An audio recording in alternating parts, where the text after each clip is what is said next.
Muito boa tarde, estamos na quarta sessão desta primeira temporada, agora esta coisa das temporadas, do Património em Conversa, e temos hoje aqui connosco uma convidada muito especial, que é Maria Helena Pinto.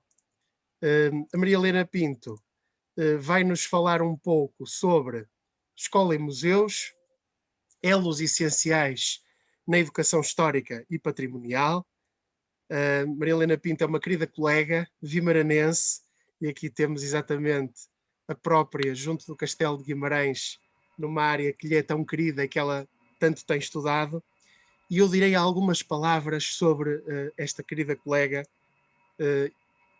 que é investigadora integrada do CIDSEM, Centro de Investigação Transdisciplinar, Cultura, Espaço e Memória, do Grupo de Educação e Desafios Societais na Faculdade de Letras da Universidade do Porto, qual também tenho o gosto de fazer parte, doutora em Ciências da Educação, na especialidade de História e Ciências Sociais pela Universidade do Minho, com a dissertação Educação Histórica e Patrimonial, com seções de alunos e professores sobre o passado em espaços do presente.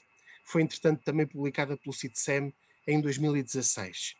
É mestre em Património e Turismo pela Universidade do Minho, licenciada em História pelo ramo educacional na Faculdade de Letras do Porto e é professora do quadro do agrupamento de escolas Val de São Trocato, em Guimarães, onde é também coordenadora da área de Educação para a Cidadania. Formadora de professores, formação contínua, nas áreas da didática da História e da História da Arte e Património Cultural, certificada pelo Conselho Científico-Pedagógico da Formação Contínua do Ministério da Educação, e também de cursos, oficinas para professores e educadores no norte de Portugal desde o ano 2006. Tem colaborado com vários museus no norte de Portugal, nomeadamente o Museu de Arqueologia Dom Diogo de Sousa em Braga, o Paço dos Duques e Castelo e Museu Alberto Sampaio em Guimarães e o Museu da Olaria em Barcelos, coordenando desde 2001 a elaboração de material educativo na área da educação em museus, membro de diversos comitês científicos e organizador de congressos e seminários no âmbito da educação patrimonial e da educação histórica em Portugal, Espanha e Brasil, e é também membro do comitê consultivo da HERNET, History Educators International Research Network, com sede no Reino Unido.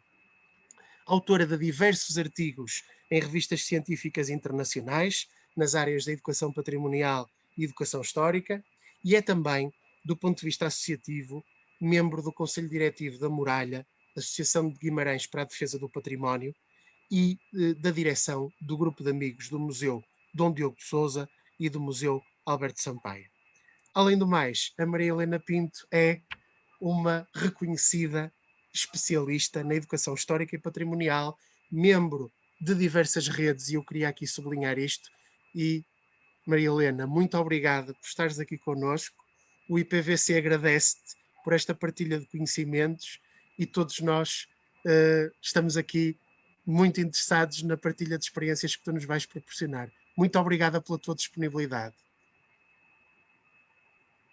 Eu agradeço muito o convite, Gonçalo, uma vez mais, e a generosidade da partilha deste momento e deste espaço para conversarmos um pouco. Já não é a primeira vez que o fazemos, e lembro aqui o excelente Encontro Internacional Educação e Desafios Societais, organizado por ti, no IPVC da Viana do Castelo, precisamente em julho de 2019, que foi um momento muito importante e muito interessante, não só para os membros deste grupo de investigação dentro do Centro de Investigação CIDSEM, não é? Que é o nosso grupo, Educação e Desafios Societais, e permitiu também, do ponto de vista científico, não é? Partilharmos uma série de experiências no âmbito da educação, desde os anos iniciais, da pré-escolar, até aos cursos universitários do Politécnico e da Faculdade de Letras, e não só, de Portugal e de fora. o que vou fazer, eu partilharia então agora a apresentação que tenho e vamos conversando, e depois haverá, se quiserem colocar algumas questões ou se algum aspecto não ficar devidamente esclarecido, estou ao vosso dispor para depois uma troca de palavras. Ora bem, vamos lá então.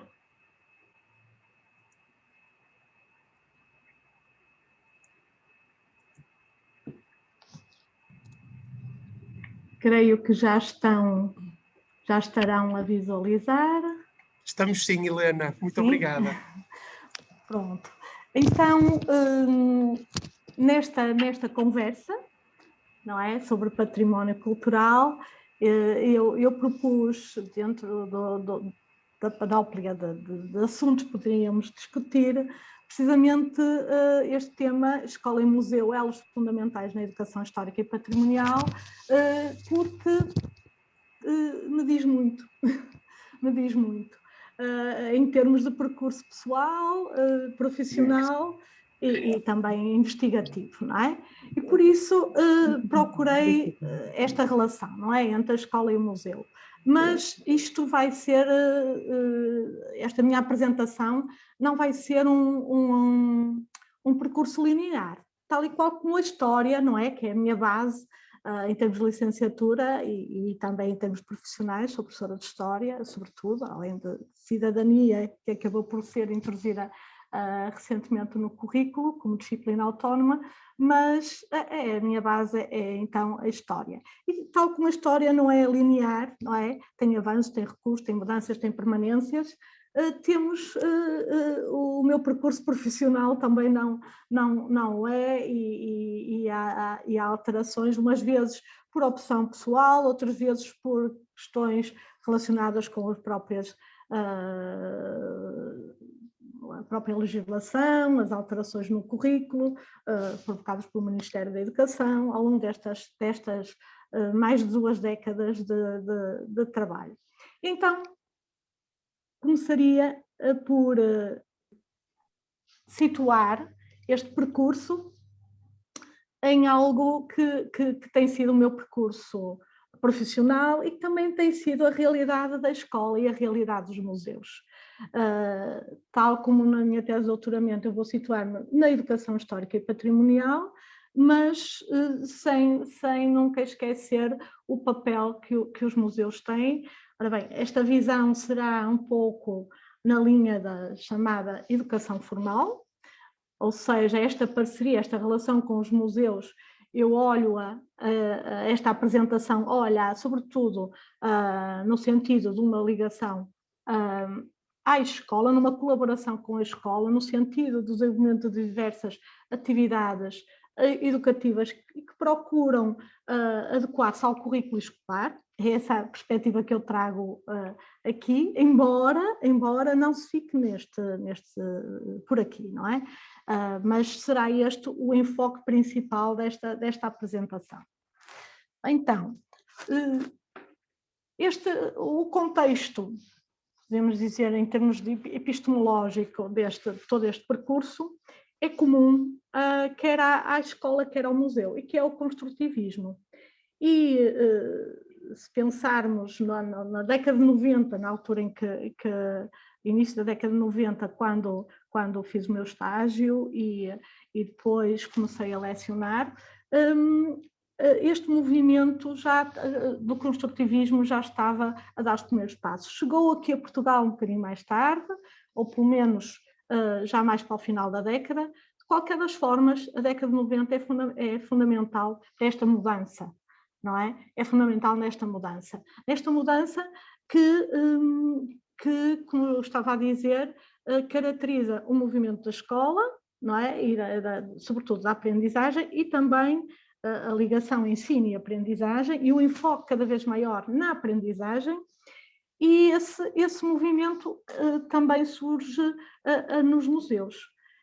E se pensarmos, por exemplo, no movimento da Universidade de Leicester no Reino Unido, nomeadamente, até mesmo nos Estados Unidos, com Lane, mas sobretudo no Reino Unido, com as publicações do Plano Green Hill, a ideia da interpretação nos museus, a ideia até mesmo a obra Museum and Education, ou seja, o papel dado à educação, foca várias vezes a ideia do learning in the museum, ou seja, aprender no museu. Ou seja, o enfoque na aprendizagem é algo que é transversal. Não atinge apenas o movimento da escola e todo este processo de mudança na escola, que vem desde essa altura, mas sobretudo a partir de 2001, como já vou referir, mas os próprios museus têm esse processo, conhecem esse processo, e que não é linear, tal como não acontecerá na escola, pelo menos em Portugal, e por isso é simultâneo. E eu recordo também um importante filósofo da história, Colin Wood, que defendeu também muito a ideia da evidência, que para mim é fundamental, a ideia da evidência que aplica à história, a evidência histórica, ou seja, a interpretação, as inferências feitas a partir das fontes, dos objetos do passado. Não tenha sido Colin Wood também um arqueólogo, para além do filósofo de história, a sua base foi também na arqueologia. Eu falo também porque este meu percurso profissional não teria sido o mesmo se eu não tivesse passado também por 8 anos, ou quase 10 anos, um percurso de colaboração em campanhas de escavação arqueológica. E considero isso, não é? Nós não somos seres, agora sou assim, depois mudo, passo assim. Não, há todo um percurso, não é, de vida e que nos influencia, não é? Tal como acontece com o processo científico, com o desenvolvimento das várias ciências, das várias áreas culturais ou educativas. E isso aconteceu também no meu percurso pessoal e profissional. Na licenciatura comecei logo a participar em escavações arqueológicas, entretanto, já como professor, e muitas vezes fala-se de autonomia e flexibilidade curricular, nos anos 90 eu era dispensada da vigilância de exames em julho, e vou dizer aqui, na Escola Secundária de Felgueiras, que tinha em termos de compreensão do papel dos professores e do apoio à visita de estudo, era incrível, e creio que ainda continua com esse dinamismo, e eu era dispensada de todo o trabalho que costuma surgir, e sobretudo numa escola secundária, a partir de finais de junho, exceto as reuniões de avaliação, para ir participar em campanhas de escavações. Trazia uma declaração da Faculdade de Letras, na altura assinada pelo professor que organizava isso, o professor Carlos Alberto Bruxado Almeida, e participei em várias campanhas de escavações. E também considero que isso contribuiu bastante até para a compreensão do valor do património, da importância do património, depois na área da educação, e também da importância, por exemplo, da existência em vários locais de centros de interpretação desse mesmo património. É? Porque às vezes as pessoas dirigiam-se ao local onde estavam a fazer escavações, o que é que estão a fazer, colocavam questões, não é? E desde aí percebíamos, eu e os colegas, a importância não só dos museus, mas quando se trata da compreensão do património in situ, a importância da criação de centros de interpretação, não é? E nós já tínhamos notícias do que se passava lá fora e era uma ideia que considerávamos importante e que no caso de Esposende, por exemplo, no caso de São Lourenço, onde participei durante 8 anos em campanha de escavações, acabou por se concretizar, anos mais tarde, a existência de um centro interpretativo. Mas noutros locais, por exemplo, penso que alguns trabalhos acabaram por ficar quase desconhecidos. Não sei, depois, por exemplo, em Vila Nova de Cerveira, uma vila romana do Ovelho, ou noutros locais acabaram por depois ser dinamizados por museus municipais, como é o caso de Barcelos, não é? Castro Carapeças, etc. Pronto, foi um percurso que eu fui fazendo e recordo aqui uma data, que é o ano 2001, que é muito importante, não só em 3 aspectos, e vejam como aqui há esta coincidência, não é? E não estou a referir-me, porque aí foi mesmo uma coincidência, estávamos nós, eu e alguns colegas, inclusivamente uma colega está aqui, a Maria José, éramos colegas de Maria José Sousa, éramos colegas no mestrado de Património e Turismo e fomos a Lisboa a um museu, a um encontro internacional de museus de educação, e foi na altura no Centro Cultural de Belém. Imaginem a minha alegria, naquele caso, conhecer pessoalmente o Pangriniol e outros grandes investigadores na área dos museus e educação que eu ia ouvir. Depois foi no segundo dia, o terceiro dia, creio, terceiro talvez, que se deu, por coincidência, o ataque às Torres Gêmeas, a 11 de setembro de 2001. E, entretanto, é também nesse ano de 2001 que surge o Currículo Nacional do Ensino Básico, com a ideia das competências essenciais, algo que o perfil do aluno à saída da escolaridade obrigatória, que já refiro, vem retomar, na ideia da ligação entre conhecimentos, atitudes, não é? E não apenas a ideia da importância do cognitivo.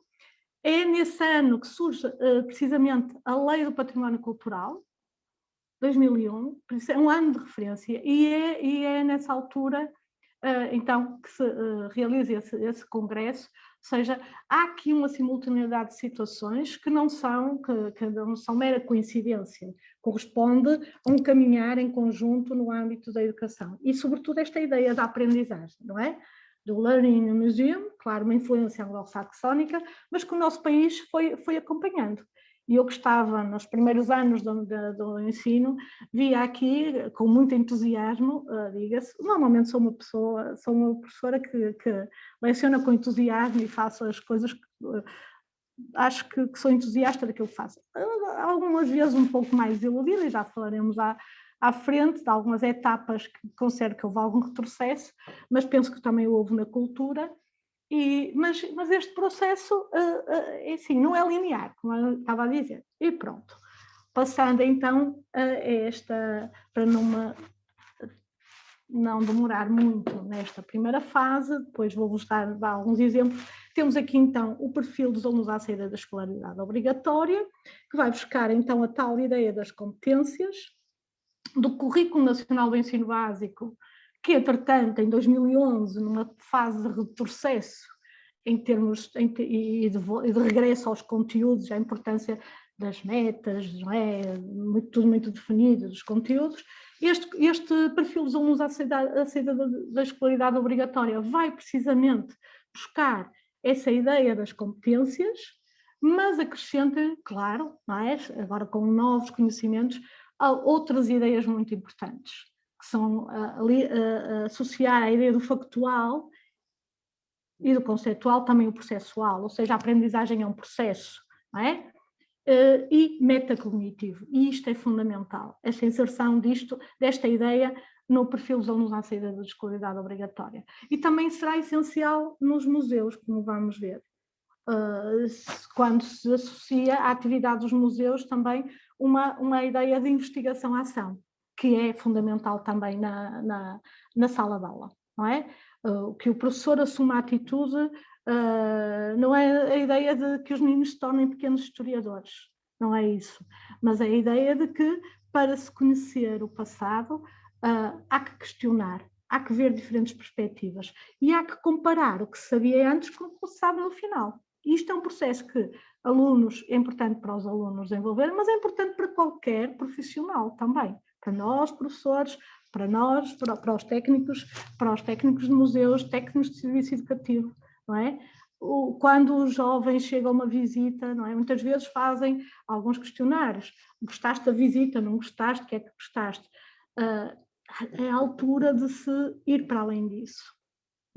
Não significa que o museu substitua uma sala de aula, mas é importante ver, depois da visita, não é? O que é que o aluno relacionou com o que já sabia.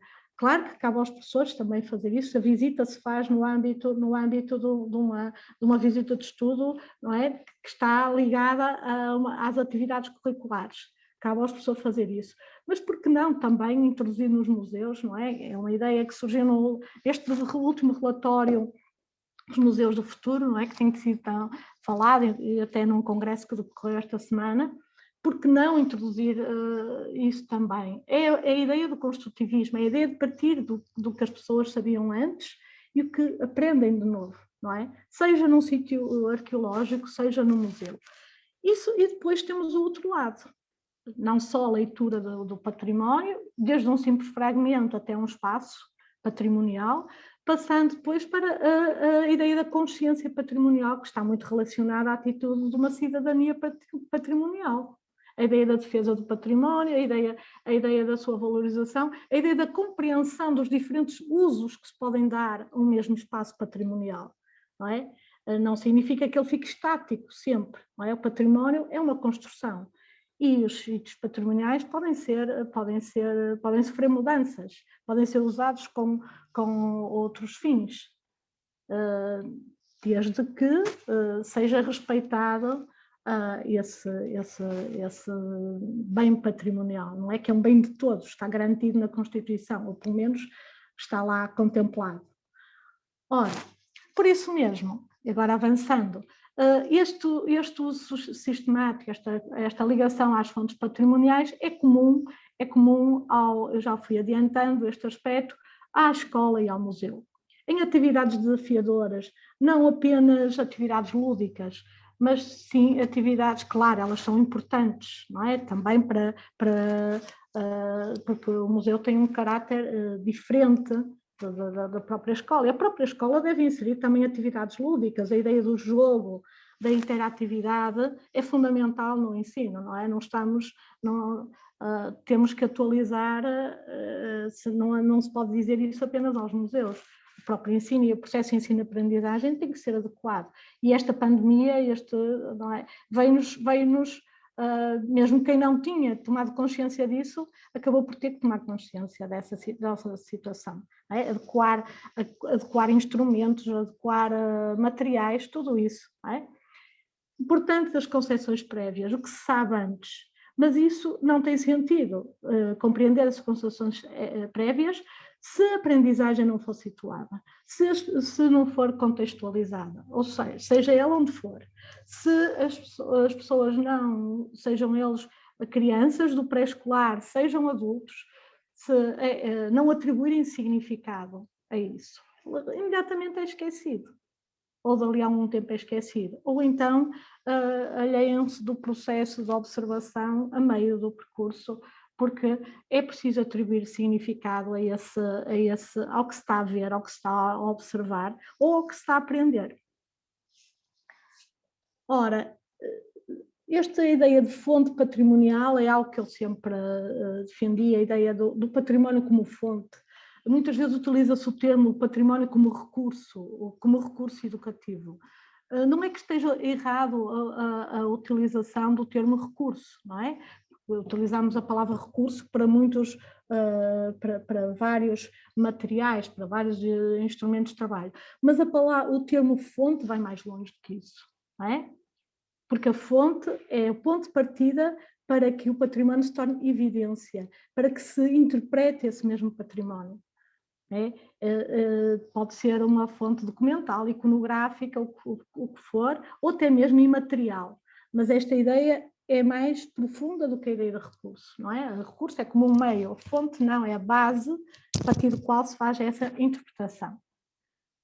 Ora, e começando então recuando um bocadinho em termos do percurso profissional e como é que eu comecei a pôr em prática essa ligação aos museus, não é, cronologicamente, este não é o primeiro caso, mas coloquei-o em primeiro lugar porque está ligado a uma colaboração minha numa escavação arqueológica, precisamente num castro em Barcelos, e o contacto com a que seria depois a diretora do Museu de Olaria de Barcelos, a doutora Cláudia Milhazes, e este contacto e algumas conversas, e acabámos realmente por depois concretizar algumas dessas ideias neste primeiro material. Foi uma primeira experiência interessante e de colaboração entre escolas e museus, e que depois deu origem a esta maleta pedagógica, precisamente que procurou relacionar aqueles 3 aspectos,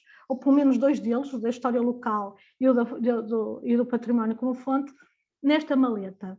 É uma maleta que tem um dossiê, Brincadeiras com Barro, onde eu fiz a revisão pedagógica, precisamente procurando ligar aos currículos, isto foi no âmbito de um projeto que o Museu da Olaria concorreu e que depois teve apoio para a produção.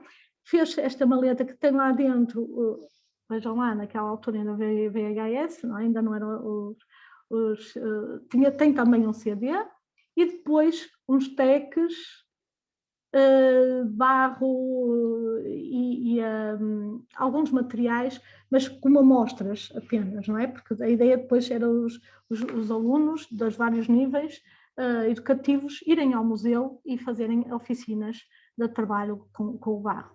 Mas a ideia desta maleta era sobretudo divulgar os barristas, não é?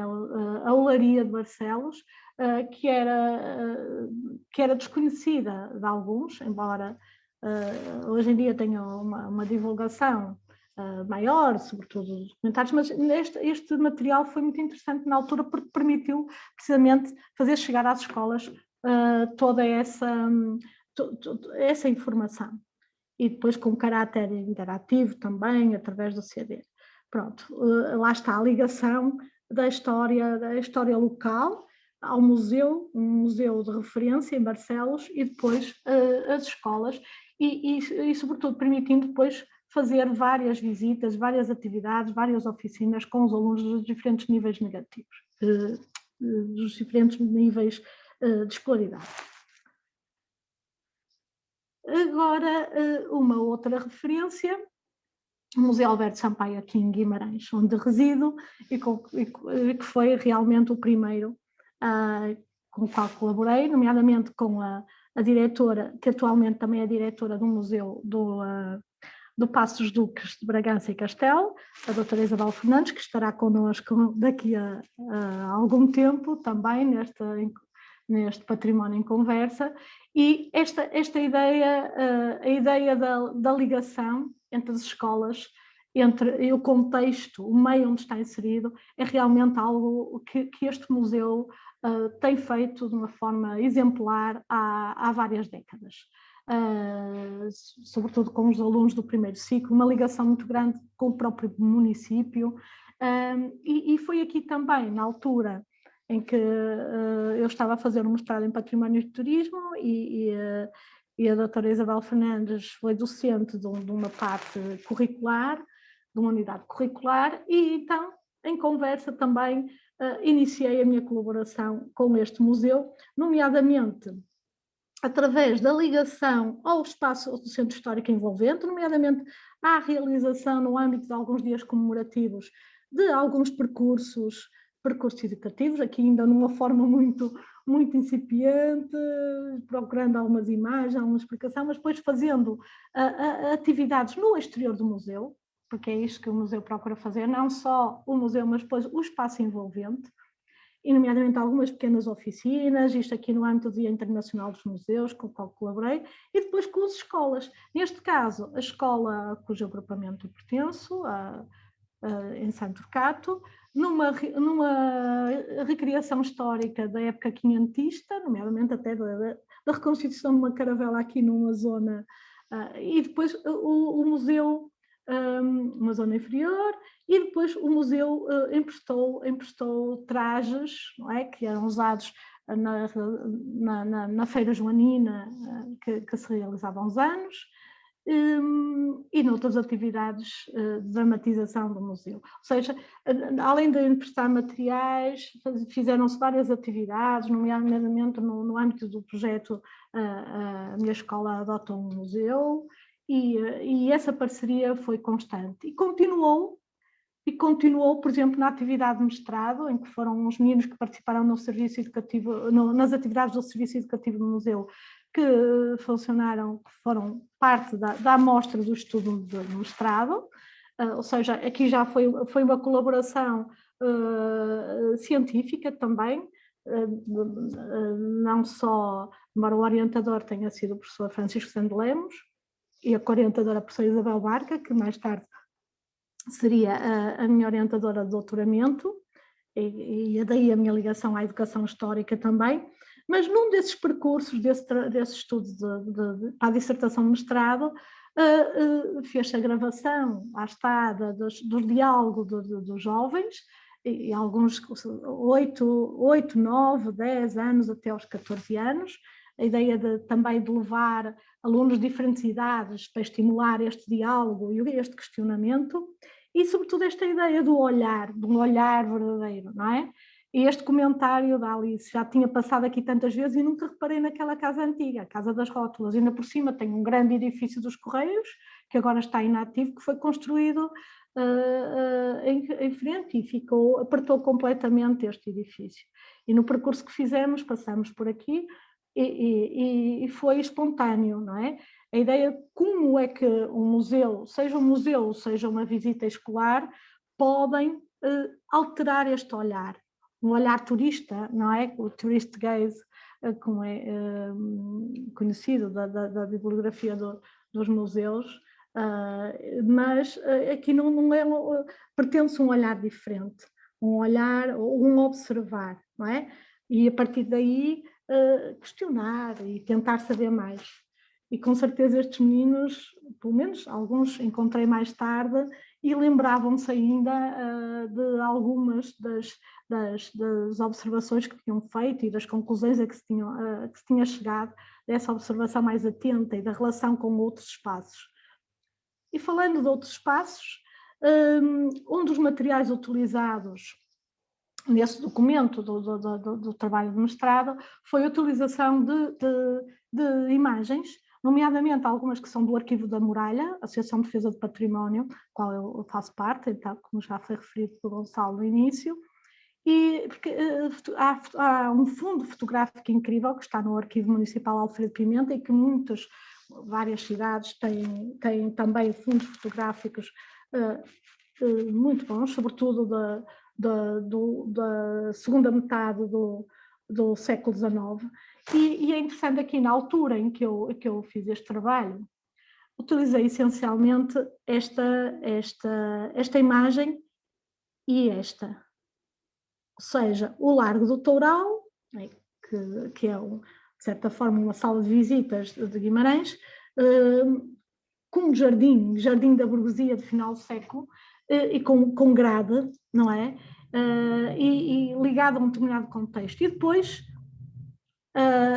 até na altura, em 2002 ou 2003, e depois ainda em 2010, era este, ou seja, com bastantes semelhanças, mas já sem a grade. Mas lá está, os museus também vão ter que alterar o seu material, tal como qualquer estudo sobre o património que está em mudança, está em construção. Se fosse hoje, ou vamos lá, se fosse em 2012, a altura da Capital Europeia da Cultura em Guimarães, este espaço foi alterado. E vejam a semelhança que ele tem com o que era de 1865. Ou seja, o espaço toural, com um espaço praticamente sem árvores, volta ao chafariz seiscentista, não é? Dos mesmos arquitetos da Igreja da Misericórdia, que esteve num outro local, foi desmontado, depois foi montado para o Largo do Carmo, e perante a alteração que se fez no espaço urbano para a Capital Europeia da Cultura, voltou para o espaço original. É claro que a Igreja de São Sebastião, demolida, quando chegou o comboio a Guimarães, precisamente para abrir a avenida, que atualmente é a Avenida Afonso Henriques, já cá não está, não é? E tal como não está esta casa que encostava à muralha, não é? A célebre torre da Alfândega, que está agora em processo também de recuperação para ser musealizada. Estava-se a contar que fosse agora no próximo verão, mas dada a quantidade do trabalho arqueológico e também de recuperação, está um pouco atrasada, mas lá está. Esse espaço, já estes locais, estes edifícios já não existem, mas há uma semelhança muito maior. Ou seja, é muito importante isto e muito interessante o trabalho do espaço urbano também, não é? E pode ser utilizado, por exemplo, existe frequentemente para lecionar por exemplo, ao 8º ano, ou no 11º ano, ou no 6º ano, adequado às idades, as alterações no espaço urbano, o mundo burguês do final do século XIX. o património, as fotografias, as imagens podem ser utilizadas, quer por escola, quer por museu, nomeadamente os museus aqui. E falando da utilização do património, por exemplo, o Castelo de Guimarães, de onde eu tirei a fotografia inicial, várias vezes trouxe alunos aqui, sobretudo na altura em que havia maior possibilidade dos transportes, a Associação de Pais tinha um pequeno mini autocarro, era fácil deslocar-nos, agora infelizmente não, porque a escola fica um bocadinho distante, e cheguei a dar uma aula de 1 hora, aqui neste local, ou nomeadamente através de atividades do Clube Património, que também tínhamos, neste momento com a pandemia, interrompeu-se. E subíamos aqui, não é? Dada a autorização de visita, claro, devidamente organizada com os serviços educativos, subíamos aqui e através das torres víamos aqui a localização do castelo, o porquê estar aqui, desde a altura da Madonna. E atualmente temos uma exposição, não é? Permanente, que foi realizada há uns anos, precisamente para contextualizar as várias etapas da construção do castelo. Mas é preciso ir lá, é importante ir ao local, e aí a articulação da escola e o museu, porque só se entende a localização deste castelo, e nesse aspecto é importantíssimo o papel também do serviço educativo nisto, subindo aqui e observando a paisagem, porque se olharmos para o sul temos a Montanha da Penha, ou seja, o contexto histórico da época só é compreendido, nomeadamente do século IX, do século X, quando Madonna Dias funda o primeiro castelo para apoiar o mosteiro, na parte baixa, precisamente porque se o nosso olhar se dirigir para noroeste ou para oeste, temos o Vale do Ave, não é? E a direção ao mar, e a direção ao litoral, e aos possíveis ataques dos normandos, etc. Não o sul, a reconquista no sul já estava mais avançada, não é? E a montanha tapava a vista para sul ou para este.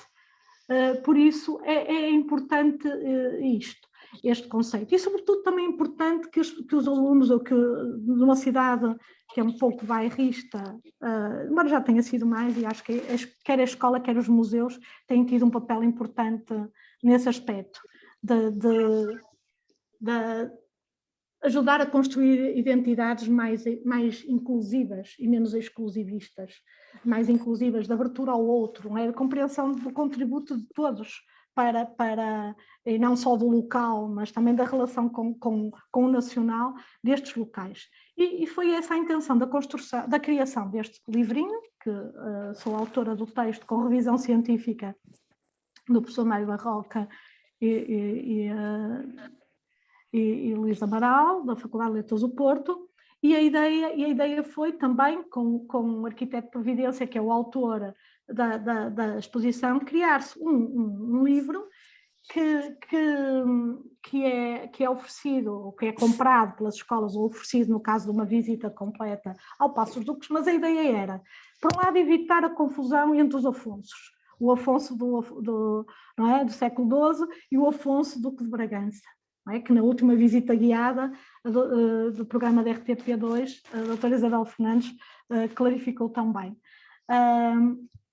Por um lado, clarificar isso, não é?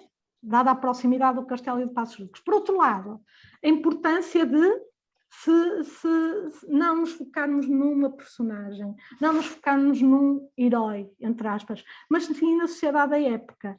E este livrinho que os alunos, sobretudo do primeiro ciclo, têm na visita ao local, mas qualquer pessoa pode adquirir, foca aspectos, por exemplo, como as habitações, como seria os grupos sociais, a vida na época, a alimentação, a pesca, tudo, ou seja, todo o tipo de, não é no Rio, embora o Rio Ave passa a uma distância de Guimarães, nas Taipas, mas é a proximidade, a alimentação, tudo isso, o vestuário, todo este dinamismo, para escapar, para fugir um pouco à ideia do factual e do aspecto unicamente político, não é? Do início da nacionalidade, que os currículos já estão alterados, mas ainda existe um pouco essa ideia. ou pelo menos tentámos evitar isso, e serve também de um complemento às visitas. Ora, isto surgiu porquê? Porque já no projeto de doutoramento a ideia foi precisamente essa, ou seja, foi passar para o primeiro ciclo esta ideia, que foi percorrer o espaço urbano de Guimarães, quer com professores, quer com alunos, e eu vou avançando porque o tempo já está a passar e não vou deter-me aqui muito, isto já foi também apresentado noutros encontros, mais no aspecto científico. Vou avançar mais para os conteúdos, para as imagens, para perceberem. A ideia foi mesmo percorrer alguns espaços do centro histórico, tendo como base o Museu Alberto Sampaio e a sua área envolvente, não é? Algo que já vinha do mestrado, mas, sobretudo, passar para os aspectos relacionados com o labor, com o trabalho dos vários grupos sociais ao longo dos tempos, ou seja, não ficar pela época medieval. É verdade que durante muito tempo o que se procurou preservar, a imagem de Guimarães foi muito o período medieval, mas ultimamente, nos últimos anos e cada vez mais, até com a candidatura, agora a extensão da candidatura de Património Mundial também para a área de Couros, essa é a importância da zona de Couros e da tentativa de contextualizar, daí usar uma fotografia do arquivo da muralha, não é? Para tentar explicar o que é que se fazia nestes locais, porque a simples observação não é suficiente, não é? Não é necessário uma narrativa enorme para explicar, mas uma pequena informação de um documento historiográfico, embora fonte secundária, mas relativa ao período medieval, depois uma imagem de início do século XX e o espaço atual permite que a conjugação destes vários elementos permite que depois que os alunos por si só façam a interpretação desses locais e questionem. E, nomeadamente, aqui está a marca desta lápide, que saiu, está no interior do museu, mas está aqui a marca. E há aqui a que foi colocada no século XVI, já em português da época, porque esta está em latim. Não é? A outra foi retirada para o interior do museu, precisamente por causa do seu estado de conservação.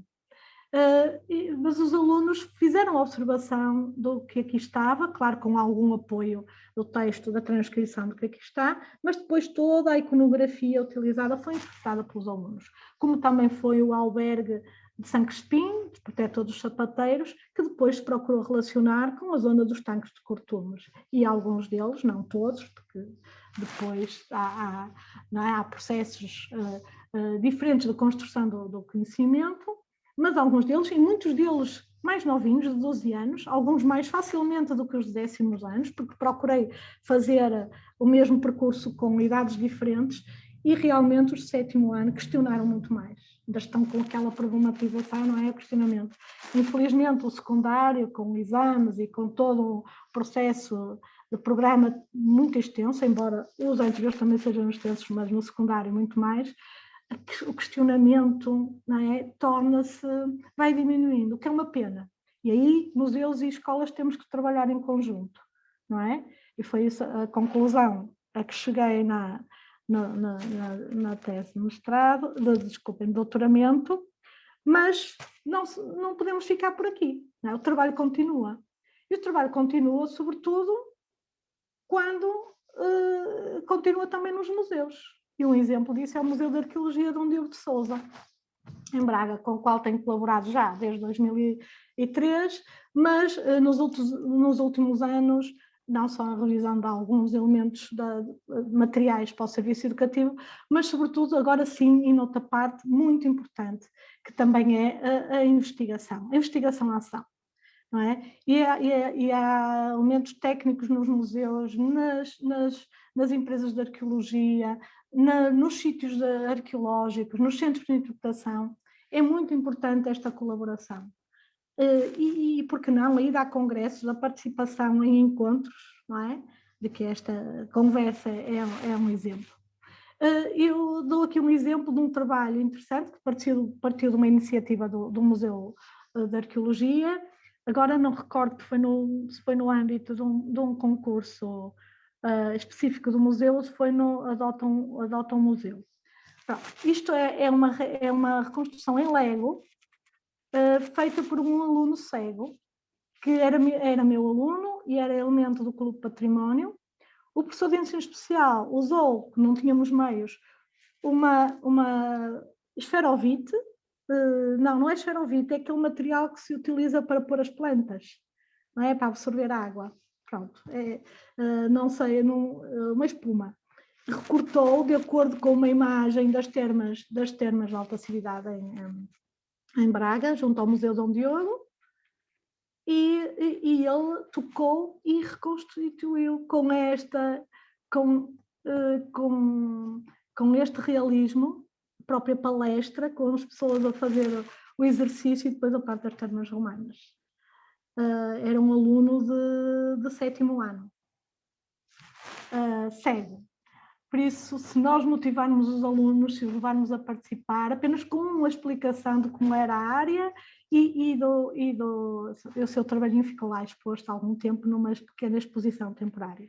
Este museu tem colaborado de várias formas, nomeadamente na divulgação científica, nomeadamente a realização do Congresso ERNET em 2011, numa altura em que eu fui membro da comissão organizadora, e estava precisamente a terminar o meu doutoramento e a diretora do museu, a doutora Isabel Silva, permitiu a realização deste encontro internacional, o qual tenho colaborado nos últimos anos e integro o Conselho Consultivo.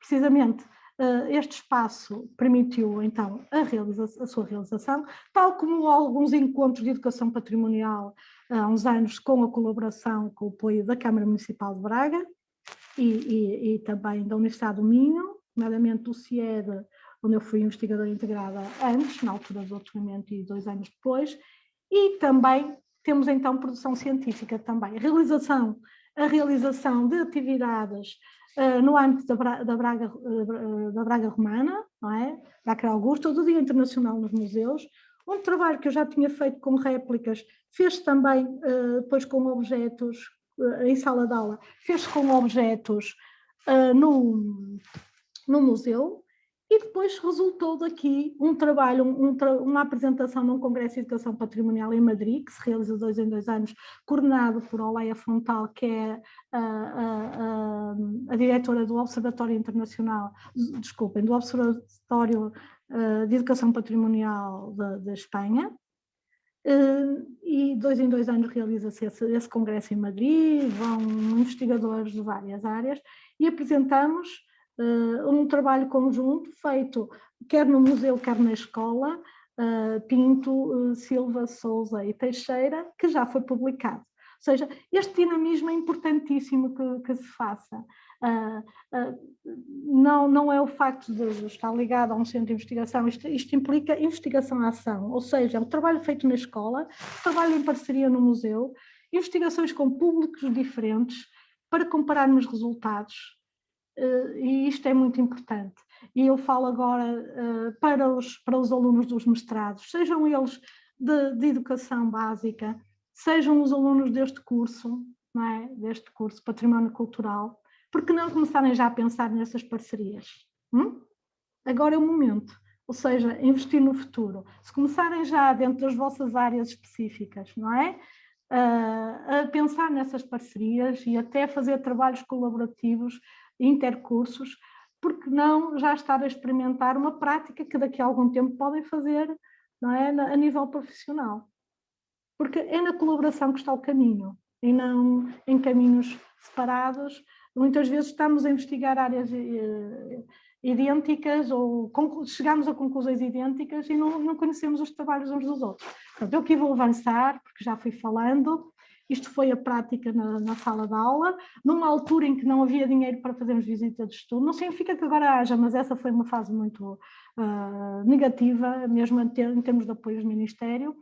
E houve que recorrer a réplicas, não é? Umas adquiridas por mim, outras que fui conseguindo, quase todas do Museu Dom Diogo, mas aqui há umas do Museu de Teatro Romano de Cartagena, em que os alunos puderam tocar, sentir. Eles sabiam que eram réplicas, mas eram iguais, o mesmo tamanho, não é? E vejam aqui a resposta de um aluno. Vou avançar aqui para esta parte. Um aluno, então, a maior parte ficou-se pela função, quem usou, quem produziu, não é? Aquela pergunta imediata, mas alguns procuraram logo relacionar com o contexto. Relativamente esta estatueta, não é? Depois de reconhecer que era, de ter sido dito que era o tamanho original. Desculpem, não. Depois ele perguntou se era o tamanho original, depois é que respondi. E ele chegou à pergunta, mas de certa forma ele já está a fazer essa inferência, não é? Foi algum tipo de amuleto da sorte ou algo assim. Que a estatueta da deusa relacionou com conhecimentos anteriores, não é? Que tinha na altura já sobre a época do Egito, etc. Ou seja, tinha conhecimentos de história, não é? Mas soube aplicá-los aqui aos objetos que estava a observar. E este trabalho deu origem também a um capítulo do livro em colaboração com os colegas espanhóis neste livro, que eu acho interessantíssimo. A arqueologia chegou à aula, não é? De uns colegas de Múrcia também e claro, e do professor Santa Cana, da Universidade de Barcelona, que é uma referência e que já trouxemos aqui ao Museu Dom Diogo de Sousa para uma conferência e que é, pronto, uma referência base na ligação entre a arqueologia e o ensino através da arqueologia e a ligação também aos museus. Entretanto, continuando esta relação e a ideia da história local, e eu peço que me avisem se já estou a demorar mais, já acho que sim, mas ainda tenho aqui algumas imagens que eu acho interessante, vou tentar avançar rápido. Gonçalo, ainda tenho uns 15 minutos ou não? Claro que sim, Helena, todo o tempo do mundo, força! Eu bem disse que começo a falar, pronto, é um problema.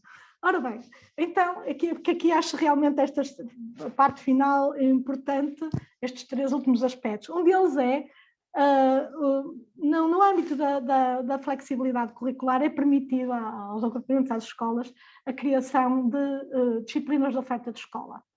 E claro, eu não poderia deixar eu e a minha colega de grupo, no departamento de Ciências Sociais, para além de termos lutado para que a cidadania ficasse no departamento, não é? Uma vez estamos a perder horas em História, outra foi a criação de uma disciplina de oferta local, que foi intitulada e aprovada em Conselho Pedagógico Cultura e Comunidades, ou seja, a história regional.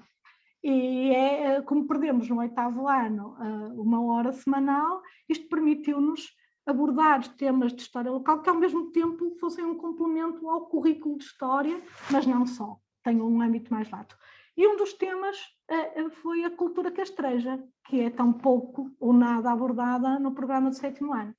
Pronto, e no âmbito desse tema, o que é que fizemos? Uma parceria com o Museu Dom Diogo e também com uma arqueóloga independente, Sofia Silva, que tem uma empresa de arqueologia, mas que foi fundamental neste âmbito, porque trouxeram, ela e o técnico Arnaldo Teixeira, do Museu Dom Diogo, trouxeram à escola, precisamente não conseguia levar as turmas todas ao museu, dificuldades económicas, etc., uma escola teico, e então vieram eles à escola.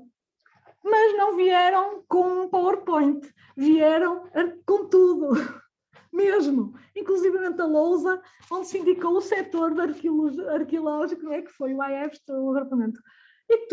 E os alunos, bem, são centenas de fotografias que foram tiradas e os alunos ainda hoje falam nisso, não é? Mas não foi só, ai que bonito, eles fizeram um trabalho. Eles analisaram os fragmentos e chegaram a conclusões interessantíssimas. Isto ainda não deu um artigo, mas vai dar, porque temos que juntar aqui os nossos materiais, as nossas conclusões e este trabalho será apresentado e será no próximo Congresso de Educação Patrimonial, tenho isso já prometido a mim mesma, e dará um novo trabalho científico, lá está, outra parceria museu-escola. Ora, há aqui uma apresentação que podem ver de objetos, mas para apoiar alguma observação, mas no geral os alunos, bem, alguns vão pedir algum tipo de ajuda, não muita, a arqueóloga, aqui procuram usar os objetos, procuram manipulá-los e cá está, aqui cortei os rostos por uma questão de proteção não é, do anonimato, mas estão todos empenhados. Isto foi no pequeno anfiteatro e além disso foi um trabalho que foi o dia todo, ou seja, foi uma turma de cada vez, não é? E por isso pronto, essa parceria com o museu funcionou. Também tivemos que reorganizar o horário das turmas no dia, mas tudo se faz quando há, não é? Quando há interesse, e nesse aspecto a direção da escola também foi um apoio importante, não é? Nessa reorganização do horário. Salientava aqui apenas este aspecto. Ora bem, a ideia de, por exemplo, observando um jarro de barro, o aluno chega à conclusão que seria pessoa de classe média, ou seja, utiliza um conceito atual, mas a ideia mas permite-nos ver que entendo que o jarro tem decoração, não seria de uma pessoa simples. Ou seja, há aqui inferências interessantes, chegar à conclusão de quem é que utilizava, o que é que significaria para as pessoas, não é? A ideia de que alguns objetos já são bastante detalhados, a ideia não é? Da função, não apenas o aspecto da função de uso, não é? Para colocar água, como diz aqui, mas aqui na resposta à questão 4 já diz que os objetos são detalhados, ou seja, já há a ideia da estética, não é? Pronto, e poderíamos, mas vou avançar. E o primeiro ciclo? Ora, também não podemos esquecer. Para além das atividades do Clube Património, o primeiro ciclo, os museus têm atividades imensas com o primeiro ciclo, não é? Podem fazer com imagens. Trago aqui um exemplo do projeto Pergunta ao Tempo, que aqui, porque já falei de réplicas, já falei de fragmentos de objetos, utilização do património urbano. E por que não património familiar? E cá está, que foi este projeto Pergunta ao Tempo, da Casa de Memória, que está ligada à Câmara de Guimarães, com os vários agrupamentos. Aqui o Clube Património também colaborou. Da pesquisa junto dos avós resultou um dossiê, foi colocado, isto é o expositor desta turma, de 4º ano, uma secção da Casa de Memória em Guimarães ficou cheia de expositores, de outros alunos, de outras turmas de 4º ano. O que é que eles têm aqui? Fotografias que tinham em casa, pequenos cartazes da Romaria Grande de Santo Turcato, por exemplo, que está, e aqui temos algo que se colocava no jugo dos bois, porque, por exemplo, Santo Turcato tem ainda hoje, este ano, infelizmente não se pode realizar, mas é uma atividade que costumamos fazer sempre no Clube Património, que é a Feira dos 27, ou seja, uma feira de gado, continua a ter uma grande tradição, e antes não havia aulas nesse dia. Toda a gente, pelo menos o Clube Património e as turmas, dirigiam-se ao local para observar os bois engalanados, a receber prémios, faz parte da identidade local, e estes aspectos, e os alunos recolheram esse objeto como símbolo. É o único objeto, o resto é tudo fotografias, mas este objeto foi colocado aqui, como o símbolo do seu local, como objeto, não é? É como se fosse um pequeno museuzinho da sua família ou das suas famílias. Não é? Foram selecionadas, foram trabalhados muito mais objetos, não é? Mas e depois a alegria deles ao verem as escolas de outras freguesias a parar diante do seu expositor e a ler o material que recolheram e a observar. Penúltimo, um contributo meu em 2019, e que está nesta linha também, na altura em que estávamos a criar aquela disciplina local, fui convidada pela APH e pela Associação de Professores de História, pela professora Luís Alberto Alves, na Faculdade de Letras de Porto, para contribuir para a criação desta disciplina. Obviamente, quem contribuiu, os autores é anónimo, não é? Porque isto depois foi objeto de uma revisão e alguma alteração, em felizmente poucos aspectos, pela DGE, mas já está no site da DGE, que é, então e 12º ano? Nós sabemos que História não é disciplina que faz parte do currículo do ensino básico, do ensino secundário em todas as áreas. É só a nível do ensino básico, não é? Que é obrigatória, e antes é a História de Portugal. E é só do História A e História B, então. Os alunos de CT não têm essa possibilidade. Então, qual foi a ideia? Ao chegarmos ao 12º ano, é muito importante esta ideia das culturas, da interculturalidade, a história como base e a ideia da democracia. da vivência democrática e de uma atitude de cidadania ativa. E, claro, não podíamos deixar de incluir o património na grade curricular. São 4 grandes temas. A história faz com critério, que é a ideia das inferências, de construir o pensamento histórico a partir das fontes. Depois é este, que trago aqui, local e consciência patrimonial, no qual eu procurei dar um contributo mais aprofundado, sobretudo porque, ligado à ideia do uso do património como fonte, da sua diversidade, a ideia da importância da herança cultural e das comunidades dominantes e minoritárias. Ou seja, o nosso país é uma construção, é um contributo de muitos povos, não é? Ao longo da história.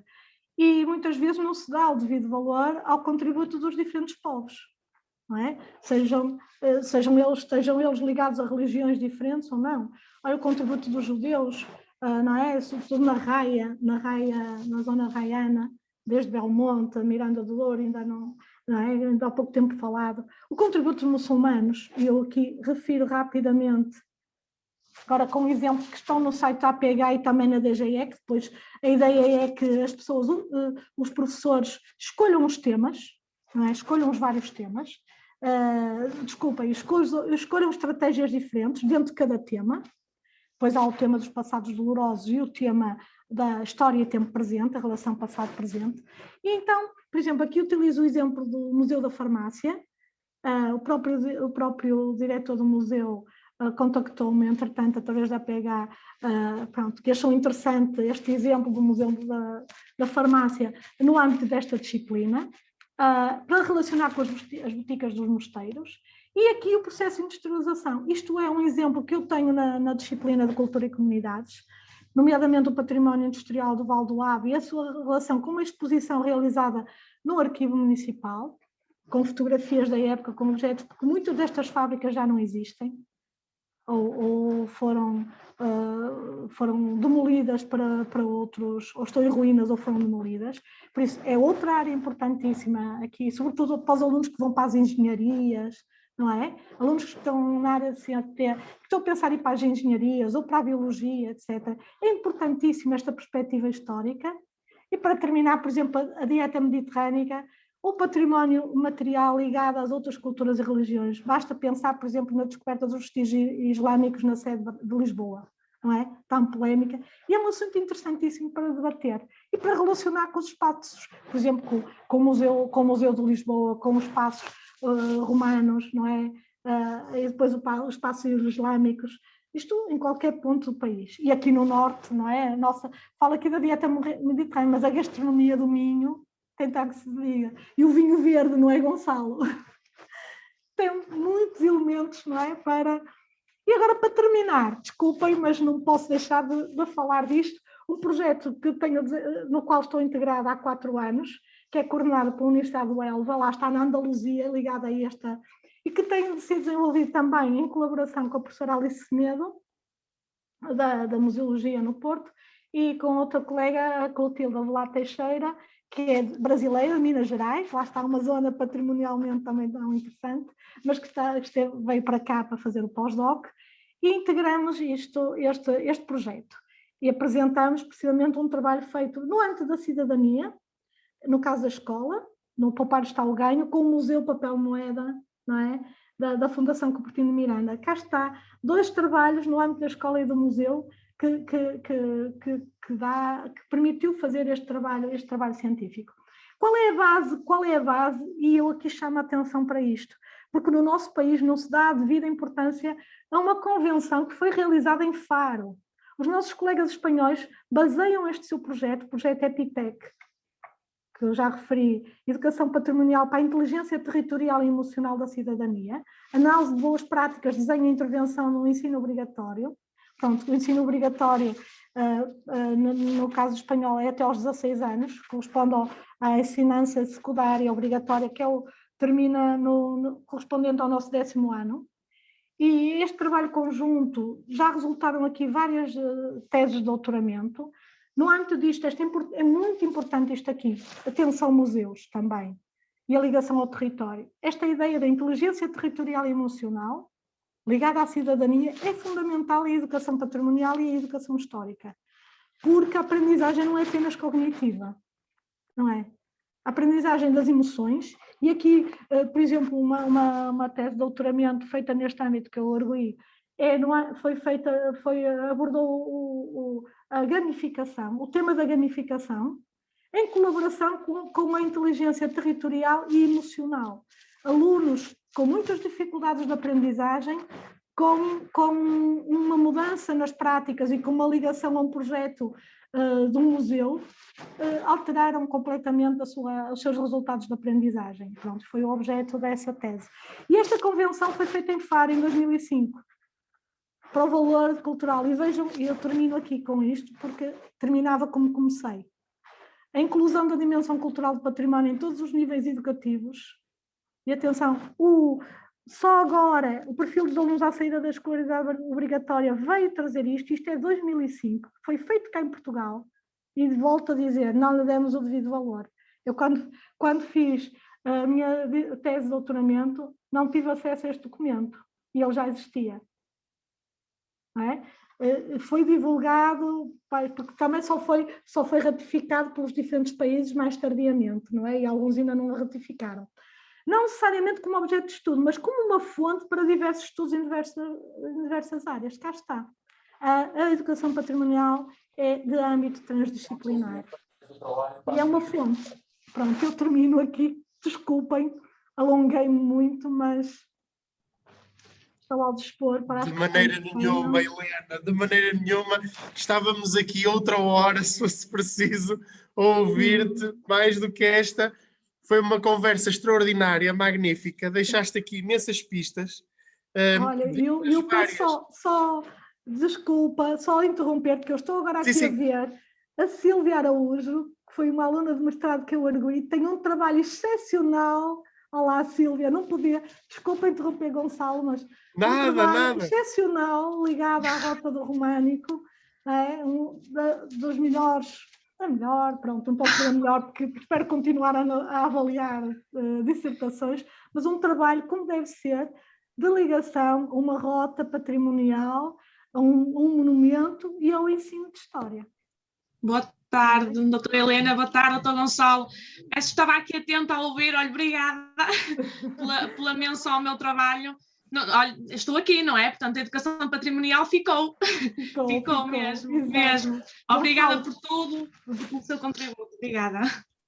Gonçalo, peço desculpa, mas olha, estava aqui mesmo em frente. Fizeste muito bem em mencionar a Sílvia, um grande abraço também a ela. Também consultei o trabalho, é um trabalho notável. E fizeste muito bem em fazer menção, porque eu acho que estas boas práticas, estes bons exemplos, devem ser difundidos e conhecidos, partilhados por todos nós. Por isso, bem-ajam. Olhem, são tantas e tantas as pistas, mas permitam-me só, fazendo aqui um apanhado, falamos de fontes patrimoniais, de evidência, de compreensão do património in situ, de cruzar olhares entre áreas, quebrar fronteiras, articular escola e museu e aqui, e isto é particularmente também importante para nós, no caso do curso, o papel que o serviço educativo tem de mediação, de interpretação, de ser um veículo, efetivamente, para a democratização do acesso ao património, à cultura, como constitucionalmente está consagrado e deve ser.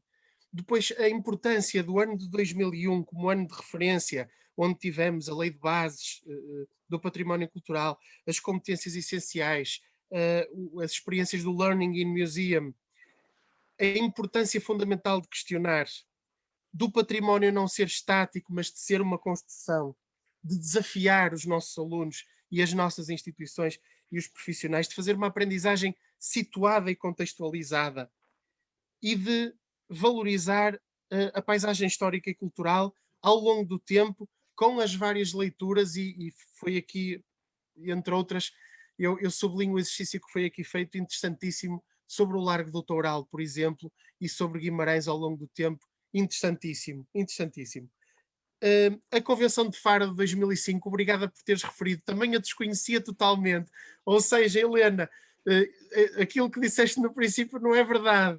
aprendi hoje muito, estás a ver, e muito mais coisas e muito mais do que aquilo que tu se calhar poderias pensar. Muitíssimo, Helena. Portanto, olha, muito obrigado. Eu queria só, antes de passar a palavra aos participantes, dizer o seguinte: tivemos aqui pessoas ligadas, e estamos aqui mais de 3 dezenas de almas e corpos ao longo deste tempo, da Universidade do Minho, da Escola Superior de Educação de Viana do Castelo, da Universidade do Porto, temos aqui colegas do Sul, temos aqui colegas do Centro, temos aqui profissionais, diretores de museus, técnicos, ou seja, bem-ajam por estarem todos aqui e, de facto, ainda bem, Helena, que uma pessoa como tu, uma profissional como tu, é capaz de nos congregar para falarmos sobre esses temas. E é exatamente isso que eu agora faria, devolver a palavra aos participantes e para colocarem todas as questões que entenderem à nossa convidada, a doutora Helena Pinto.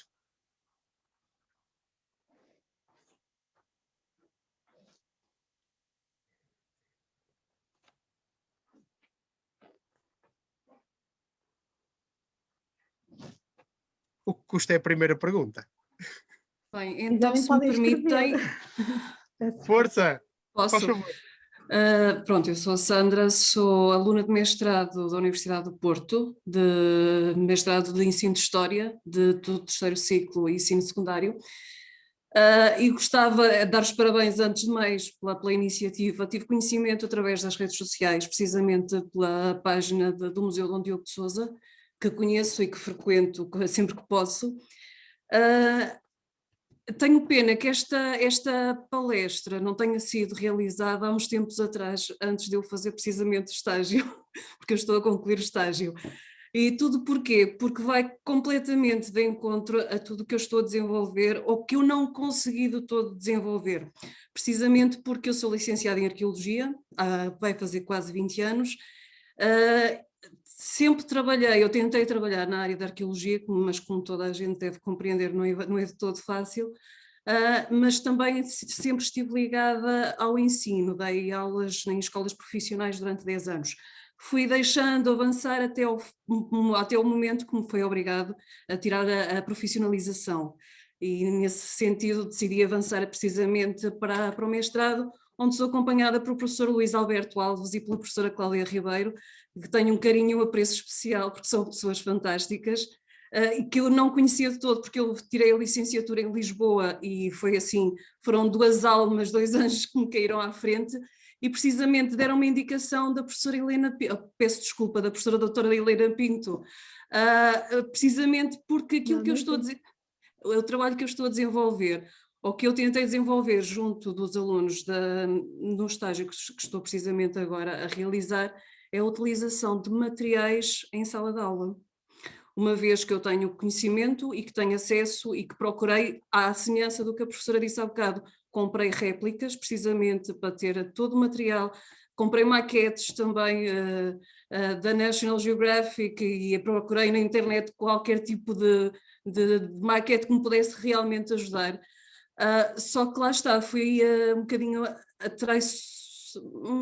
não posso dizer traiçoada, mas fui de certa maneira passar uma rasteira, o Covid-19 passou uma rasteira, porque uma coisa é nós mostrarmos o material em sala de aula, outra coisa é nós mostrarmos o material via computador, não é? Via internet, ou seja, não consegui de todo ter aquilo que pretendia precisamente com o meu objeto, neste caso de estágio, que era ter a reação dos alunos. Fui conseguindo durante as aulas, porque estou com o 7º e com o 8º ano e estudei os romanos, dei também Grécia, consegui de certa forma, mesmo quando as aulas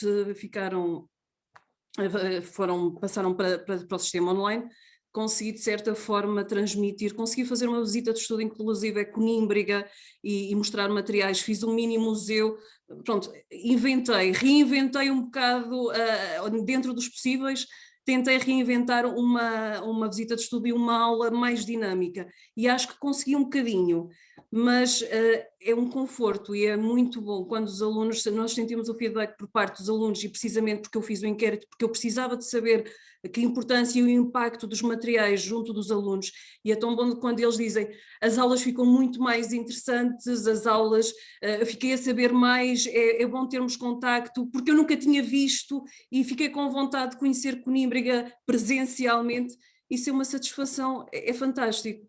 Mas lá está, há coisas que eu hoje ouvi e agradeço mesmo, mas gostava de os ter ouvido um bocadinho mais, uns meses antes, porque ia se calhar, mesmo com tudo que aconteceu, que não estava precisamente, não estávamos, ninguém estava à espera, mas se calhar conseguia estruturar o meu relatório de estágio de outra forma.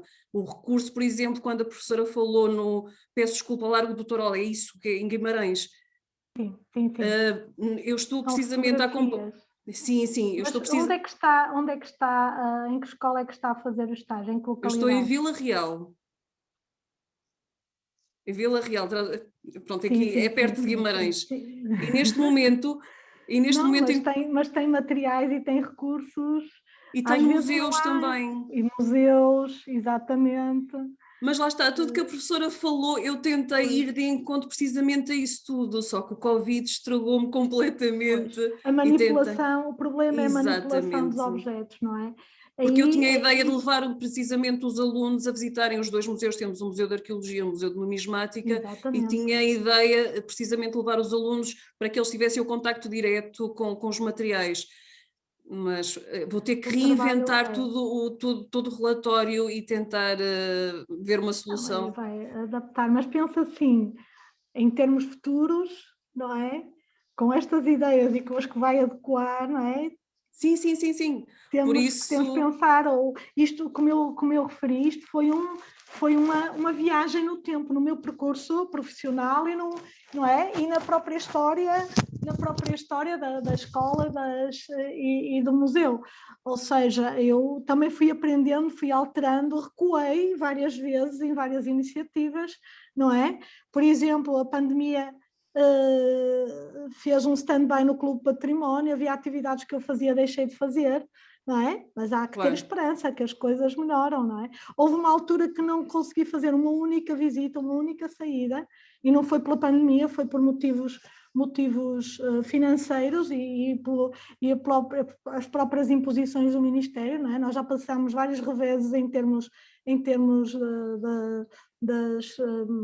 das propostas do Ministério da Educação e da própria estabilidade do corpo docente, da própria situação do docente, não é? Dos docentes, um período há uns anos, com a própria avaliação docente, que o centro das atenções era cada um dos docentes, ainda está um bocadinho, não é? Eu própria tenho que avaliar agora, e a avaliar, quando foi agora este confinamento, e a avaliar colegas, não é? Para a progressão da carreira, para além de dar aulas, não é? E foi tudo adiado. Vamos ver se agora se arranjamos no calendário.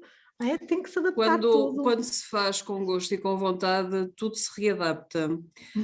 Claro está que não vai ser fácil, porque estou numa fase já de quase conclusão do estágio, onde já devia ter o material, mas vai ter que dar para alterar e reinventar, apresentar algo novo, porque realmente património, história são áreas que eu gosto, são pelas quais eu optei e pelas quais eu fiz vida até agora, e depois o gosto pelo ensino também, e o feedback que nós temos dos alunos realmente é compensatório e vale o esforço. Não vou alongar mais, com certeza há mais pessoas que querem falar, só queria realmente deixar a minha palavra de apreço, a minha gratidão e um obrigado, quer ao Dr. Gonçalo pela iniciativa e à doutora Helena, e se calhar ainda nos veremos no futuro.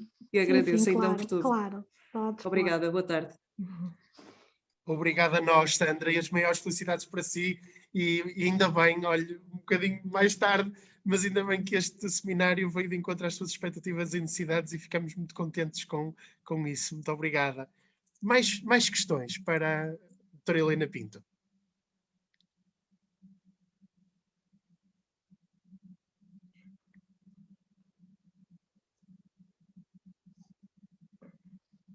Falei muito, pronto. Não. Gonçalo, posso? Claro, Cândida, força. Boa tarde. Não é uma questão, é apenas agradecer. Aprendi imenso, fiquei com imensas ideias, fiquei com pistas para ir à procura de mais conhecimento, e de tudo o que a professora Helena disse, eu acho que transversal a toda a intervenção, e mais uma vez, muito obrigada, foi tão interessante. Eu acho que há duas questões que, pelo menos, eu gostaria de destacar a importância de questionar e a importância da construção. São processos contínuos. E quando nós falamos de património, nós não temos, mas há muito a ideia pré-concebida de que património é matéria morta, não é? Não há nada a construir, não há nada a questionar, e ao longo da intervenção da professora Helena, eu consegui ver sempre, sem fazer qualquer tipo de esforço, consegui ver sempre essas duas linhas, o questionar e a construção. Muito obrigada. Achei muito interessante a referência à Convenção de Faro. Ontem estive a estudá-la com os meus alunos de mestrado em Turismo e Comunicação. Estamos a estudar. Ui, está aqui atrás. Este livrinho do professor Guilherme de Oliveira Martins, e então estivemos a discutir, e então achei muito interessante. Gonçalo, posso fazer meio segundo de publicidade? Oh, Cândida, todos, e também vou fazer publicidade a ti. É que daqui a 15 dias espero que nos vejamos todos para assistir à conversa da Cândida, que vai estar connosco. Eu cá estarei, no mesmo sítio, mas eu confesso que não tinha pensado em usar este espaço para fazer este bocadinho de publicidade, mas agora, quando ouvi a doutora Sandra Pereira a falar, lembrei-me. Eu faço parte de um centro de investigação da Faculdade de Ciências Sociais e Humanas da Universidade Nova de Lisboa, o HTC, História, Territórios e Comunidades, e no ano passado tínhamos agendado um congresso em parceria com a instituição onde eu trabalho, a Escola Superior de Hotelaria e Turismo do Estoril, a Câmara Municipal de Cascais. Era uma segunda edição de um congresso de 2016, precisamente sobre História, Turismo e Património. O que é que aconteceu? A Covid, não é? Então, este ano estávamos, avançamos, não avançamos, então está decidido, dias 1 e 2 de julho, Turismo, História e Património. Estamos nas redes sociais ainda, porque, como dizia a minha mãe, o dinheiro está caro, ainda não conseguimos meios para financiar outro tipo de apoios, nomeadamente para a criação de um site, enfim, a sério. Portanto, doutora Sandra Pereira, Turismo, História e Património, está nas redes sociais, e dentro de uns dias devemos ter uma imagem mais bonitinha, está bem? Inscrição Obrigada. gratuita vai ser em Zoom 1 e 2, pronto. E obrigada pelo tempo de antena, Gonçalo. Obrigado a nós, Cândida. Eu desconheci a iniciativa e os colegas, com certeza, é ótimo, porque assim vamos estar ligados certamente também a essa iniciativa. Não tenhas dúvida. No dia 10 de abril é provável que já consiga ter uma indicação mais precisa em termos de informação, e é claro que estão todos convidados para participar. Muito obrigada, Cândida. Ora, eu é que agradeço. E estes momentos são para isto mesmo, são para esta criação deste espírito de rede, de partilha, e eu sublinho isto. A Cândida é, como ela disse, da Escola Superior de Hotelaria e Turismo de Estoril, e está aqui. Portanto, se há coisa que a pandemia também pode ter trazido de bom, foi de facto este encurtar das distâncias através destes nossos encontros, e de os quilómetros já não fazerem aqui qualquer sentido, não é? Portanto, Cândida, muito obrigado pela tua presença sempre nestas sessões todas, e tem sido um gosto também trabalhar contigo. Obrigada. E vai ser um gosto obrigada ouvir... deste lado, eu é que agradeço, Gonçalo. E vai ser um gosto ouvir-te daqui a 15 dias também. Ui, também. Sem pressões. Gente boa, mais perguntas para a nossa convidada e colega? Doutor Gonçalo, peço desculpa, só queria acrescentar. Olha, não é bem uma questão que eu queria colocar, era mais um bocadinho à semelhança também da Sandra, era mais agradecer, de facto, o contributo da doutora Helena Pinto, pelo que nos vai deixando, até também pelas palestras que nos vai deixando também. Eu sempre tive um gosto muito grande pela história e a questão da educação patrimonial estava aqui, mas só depois, durante o mestrado, é que isto foi, o monstrinho se foi agigantando também, e queria-lhe agradecer muito, doutora Helena, também pelo facto de ter salientado aqui uma coisa muito importante, que foi o nós conseguirmos levar os alunos a observar o património, mais do que ver, a observar, a retirar dali conclusões, a pensarem sobre isso. Eu nunca mais me esqueço que no meu mestrado, eu trabalhei muito românico, como a doutora Helena Pinto fez a questão de referir, muito obrigada também por isso, e levei os meus alunos do 7º e do 10º ano ao Mosteiro de Travanca, que é um mosteiro muito bonito, na Rota de Românico, e foi muito interessante porque eu tinha meninos que eram dali de Travanca, que iam lá à missa com os pais, e que às vezes olhavam para aqueles capitéis românicos e não faziam ideia do que é que significavam aquelas serpentes, não é? Aquelas sereias, quer dizer, sereias esculpidas num mosteiro românico. O que é isto? E foi muito interessante e para mim foi assim uma coisa espetacular ter terminado aquela aula e os meninos dizerem, professora, da próxima vez que eu vier à missa, eu vou explicar à minha mãe o significado disto tudo. Fiquei... Portanto, é essa questão, é o dar significado às coisas. E só o facto de ter os meus alunos ali daquela zona a olharem para aquele mosteiro, e se calhar para outros depois, não é? Que possam vir a visitar da Rota do Românico, olhar com olhos de saber, mais do que olhos de ver, foi espetacular e agradeço-lhe, doutora Helena, porque o professor Luís Alberto e a professora Cláudia também foram-me dando assim a bibliografia da doutora Helena e eu fui aqui também projetando algumas coisas e foi delicioso, foi. Muito obrigada por isso também, muito obrigada mesmo. Mas a Silvia já avançou bastante por si também, né? Tem o seu contributo, sim.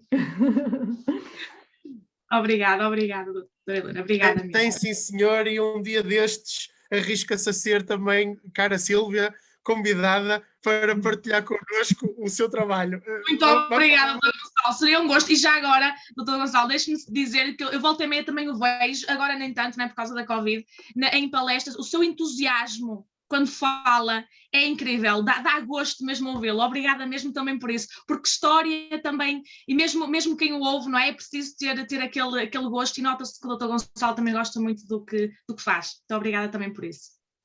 Eu é que agradeço, Sílvia. São pessoas como a Sílvia que se cruzam na nossa vida e que também nos marcam e também nos levam a ter esta paixão. Eu já agora aproveito, se me permite, deixem-me olhar aqui para este friso e ver aqui a Cátia Maciel, a Carolina Gomes, a Ana Sofia Silva, Mariana Carvalho, Leana Fernandes, a Inês Ribeiro, Luís Ferreira, desculpem-me se me esqueço de alguém, espero que não, Cátia Silva, a Matilde Sobral, a Ana Meira, a Débora Azevedo, e é tão bom, porque temos aqui vários cursos, e nestas pessoas que referi, da Escola Superior de Educação.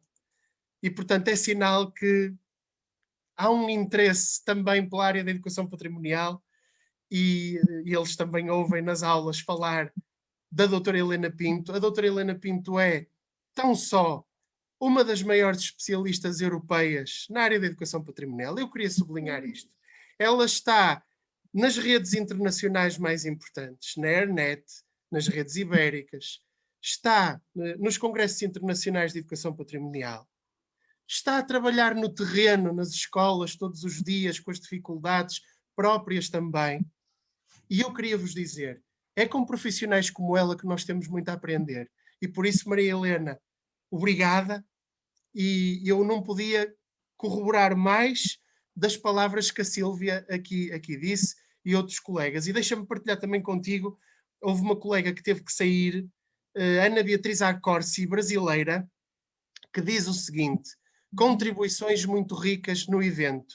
Obrigada, professora doutora Helena, imensos agradecimentos do Brasil.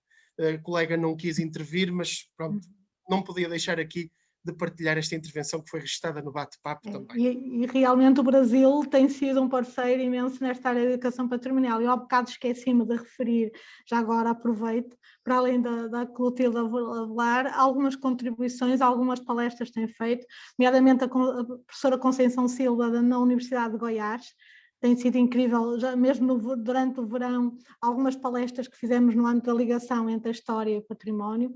Algumas contribuições também em artigos em coautoria, por exemplo, com a professora Ana Paula Schinello e com a professora Jacqueline Zarbato, da Universidade de Mato Grosso do Sul, e depois também alguns congressos em conjunto com isto especificamente na educação patrimonial, não é? E claro, depois outras colaborações já de longa data, mais na área da educação histórica, mas realmente com o Brasil também há um espaço especial nesta ligação também à educação patrimonial, nesta última década. Sem sombra de dúvida, obrigada. E estou agora a pensar, e desculpem, esqueci-me de referir, lá está isto, ainda bem, estamos aqui muitos e é por isso que é difícil. Está aqui a Inês Magalhães, está aqui a Maria do Carmo Costa, está aqui o Luís Ferreira. Opa, se eu me esqueci de alguém, desculpem e por favor ativem o microfone e falem, está bem? Queria dizer uma palavrinha, dizer que gostei muito e foi muito interessante porque contribuiu mais para a minha formação. Muito obrigada. Obrigada, Inês. Obrigada a nós. A Inês é do primeiro ano do curso de Serviços Educativos. Inês, muito obrigada. Obrigada eu, professor. Grande abraço. Também para si, querida. Mais intervenções? Isto um sábado à tarde já foi não é, um longo tempo, 1 hora já. Ai, não, mas isto... uma hora e meia. Vou aproveitar. Força, Maria José, força. Não vou fazer questão nenhuma à Helena, vou só dizer que enquanto representante, digamos assim, do Museu da Arqueologia Dom Diogo de Sousa, é um privilégio para nós ter o apoio da Helena na validação e na correção de muitos dos materiais que vamos desenvolvendo, assim como é um exemplo do que deve ser um professor, enquanto todas as dinâmicas que imprime com os alunos e que vai contagiando todos à sua volta. Por isso, muito obrigada por tudo, pelo trabalho que tem feito e continua a fazer. Obrigada, Maria José, pelas palavras e pelo alento. Tá? Muito obrigada, Maria José. Muito justo, muito obrigada.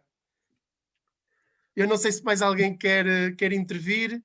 Estamos exatamente nos timings perfeitos, não nos estamos a estender, está ótimo.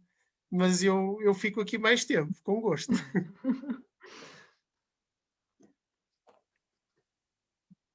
Doutora Helena, queria só fazer uma pergunta. Quando você começou a falar, falou no Museu da Leiria, eu sou de Barcelos, e quando era mais novo, por volta de 2005, foi a data que falou, eu participei em os tais workshops do Museu da Leiria, trabalhar com barro e assim. E gostava de saber se estava lá nesse momento, porque eu não me recordo, já tentei, mas não me recordo, e gostava só de saber se estava lá. Por volta desse ano. Eu não frequentava o museu diariamente, eu fui lá só em determinadas atividades. Na altura, quem dinamizava o serviço educativo, penso que era Marta. Era, exato. Mas eu era muito novo, não me recordo de nomes. Pois, imagina que eu já tenho umas décadas à frente do Luís. Ora bem, na altura, até foi em 2004 e 2005, eu ia lá, reunia-me precisamente com a equipa, não é, que estava a organizar os materiais, depois trazia para casa, não é, porque dava aulas ao mesmo tempo, trazia para casa os materiais para fazer correção, para ver, depois voltava a Barcelos, não é, nestas tecnologias todas, e reuniões Zoom eram desconhecidas na altura, por isso, mas também era um prazer ir a Barcelos, fui lá algumas vezes, e depois estive sim, foi no Dia Internacional dos Museus, quando primeiro apresentámos o projeto e no ano seguinte, em 2005, apresentámos a maleta pedagógica. Exato. Depois as atividades eram desenvolvidas pelo então pelo Serviço Educativo do Museu, pela equipa, que se dirigiam às escolas, ofereceram as maletas na altura e depois organizavam então as oficinas, como outros museus, não é? E penso que deve ter sido uma geração de alunos das escolas na altura que ficaram a conhecer muito melhor, não é, a Olaria de Barcelos, e não apenas o Galo de Barcelos, mas toda, não é, toda a história daquelas famílias, porque depois o CD tinha materiais muito interessantes, nomeadamente a história das principais barristas, não é? Alguns dos objetos, por isso era algo importante até para a construção da própria identidade dos barcelenses, não é? Tudo isso estava ligado. Muitos não seriam muitas crianças que, sobretudo as do meio urbano, não é? Não estariam muito familiarizadas com esses objetos, e a não ser nas festas, não é? Ou até na feira, mas sobretudo nas festas, na festa das cruzes, etc., depois com toda a mostra que havia dos objetos.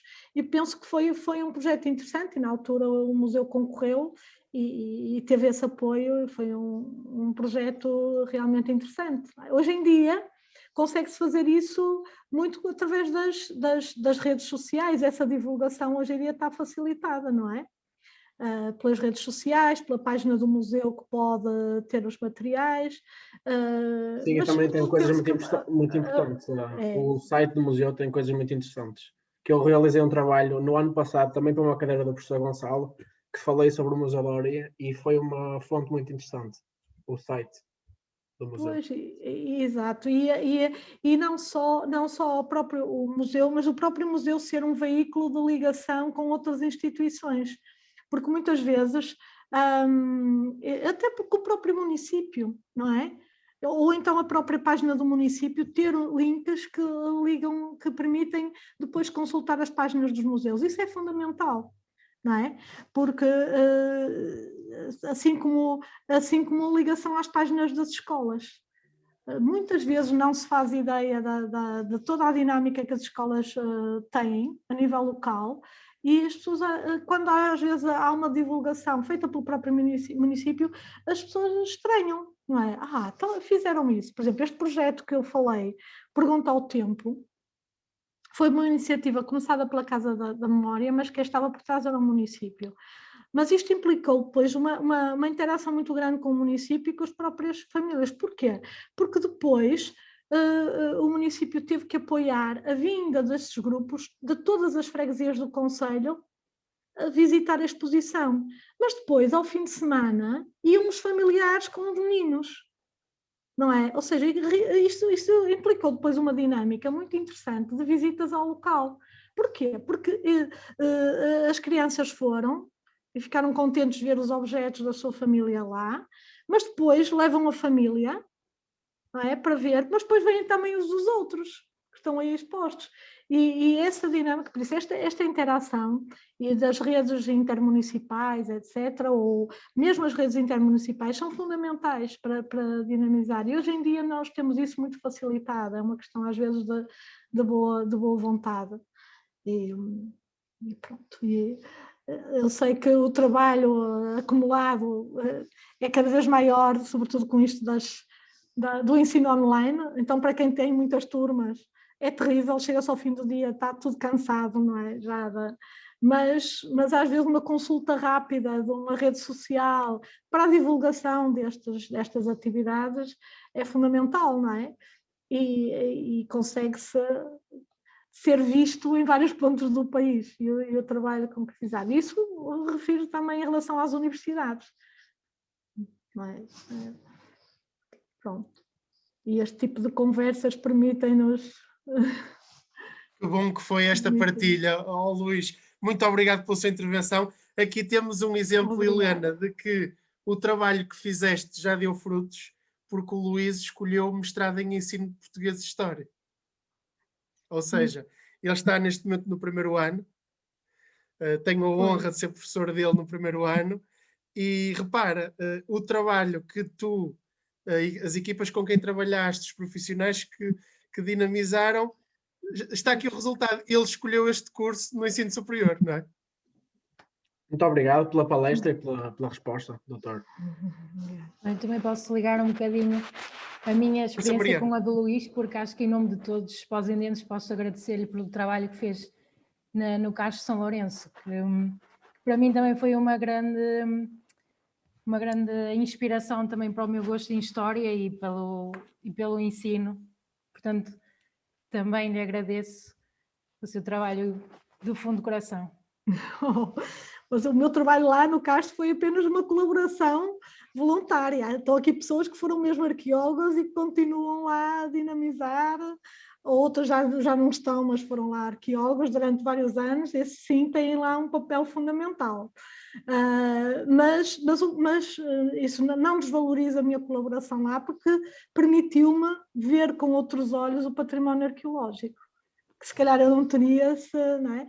É por isso que sempre que surjam oportunidades, é isso que eu digo, eu tenho uma experiência recente de um aluno que tinha muitos problemas já partilhei isso aqui com alguns amigos, tinha muitos problemas no processo de aprendizagem no terceiro ciclo, um aluno com dislexia, e que nem sempre foi entendido, e que esse aluno eu acompanhei durante 3 anos. O primeiro ano foi muito complicado, não tinha acompanhamento especializado, contavam-lhe os erros nos testes, etc. Mas era um aluno muito participativo. E logo no 7º ano integrou o Clube de Património na escola. No 8º ano continuou o Clube de Património, no 9º, mas depois conseguimos, desculpa estar a partilhar isto, mas está relacionado com aquilo que a Mariana acabou de dizer. E entretanto, só não vou dizer o nome dele, mas é importante isto. 8º ano, sim, já se conseguiu alterar o programa de apoio em termos de, na altura era as necessidades educativas especiais, pronto, especificamente pela dislexia, e alterar os critérios de avaliação, valorizar muito mais a participação oral. Pronto. O aluno começou com 3 e terminou com 5 no 9º ano. Foi para o secundário, escolheu, na altura ele estava a pensar em ir para a Escola Profissional de Arqueologia, mas depois tinha que se deslocar, etc. Então, acabou por ir para a História IA, no secundário.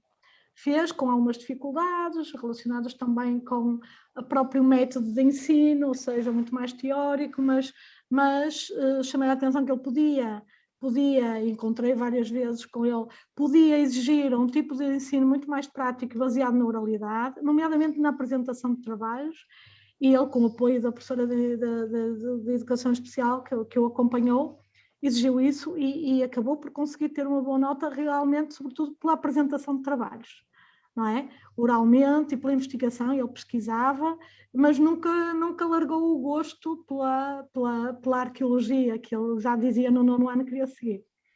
A verdade é que, fazendo uma prova com condições especiais, não é? Porque não contar os erros, etc., não é? Para disléxicos, ele tirou a melhor nota no exame final de História A. E neste momento está no curso de Arqueologia na Universidade do Minho. Ou seja, um menino que eu conheci com 12 anos, com muitos problemas e que tinha negativas, algumas, que eu acho que ele tinha não só dislexia, mas descalculia, e falávamos muitas vezes. O Clube Património para ele foi excelente, as aulas, a participação oral, e ele está... Pronto, terá as suas dificuldades agora, com certeza, nomeadamente se tiver que ler documentos em inglês, tinha mais dificuldade nas línguas, etc. Mas o futuro está aí, vamos ver um dia destes se metemos aí um arqueólogo.